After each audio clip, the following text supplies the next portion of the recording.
नमस्कार दोस्तों। अकबर और बीरबल की कहानियां तो सभी ने सुनी होंगी, पर कम ही लोग जानते होंगे कि अकबर पूर्व जन्म का ब्राह्मण था।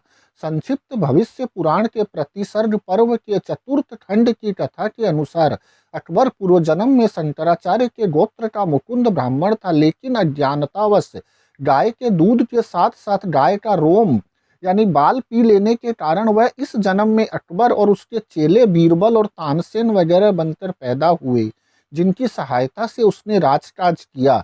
ये लोग अकबर के नवरत्न कहलाए। भविष्य पुराण में अकबर को हिंदू या सनातनी नहीं बल्कि सीधे मुकुंद ब्राह्मण के रूप में वर्णित किया गया है।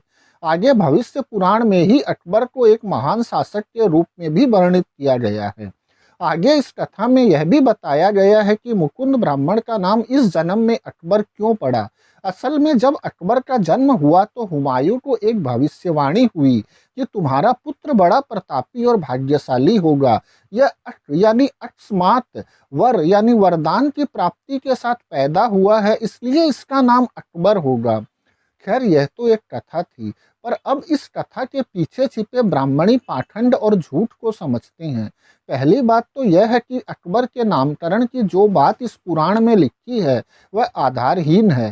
शायद उन्हें पता नहीं होगा कि अकबर का असली नाम जलालुद्दीन था। अकबर तो अरबी भाषा का शब्द है जिसका अर्थ होता है महान। दूसरी बात, अबुल फजल ने आईने अकबरी की रचना की जो अकबर की जीवनी है, लेकिन इसमें आकाशवाणी जैसा तो कोई उल्लेख ही नहीं है। इससे पता चलता है कि पौराणिक ब्राह्मण झूठ की छड़ी लगा देते थे। तीसरी बात, कहते हैं कि गाय के रोम रोम में देवताओं का वास होता है, फिर भूलवश गाय का एक रोम पी जाना दोष कैसे हो गया? और फिर यदि गाय का रोम भक्षण करने से अगले जन्म में गाय भक्षण करने वाला बनकर पैदा होना है तो गाय पालने का क्या फायदा हुआ?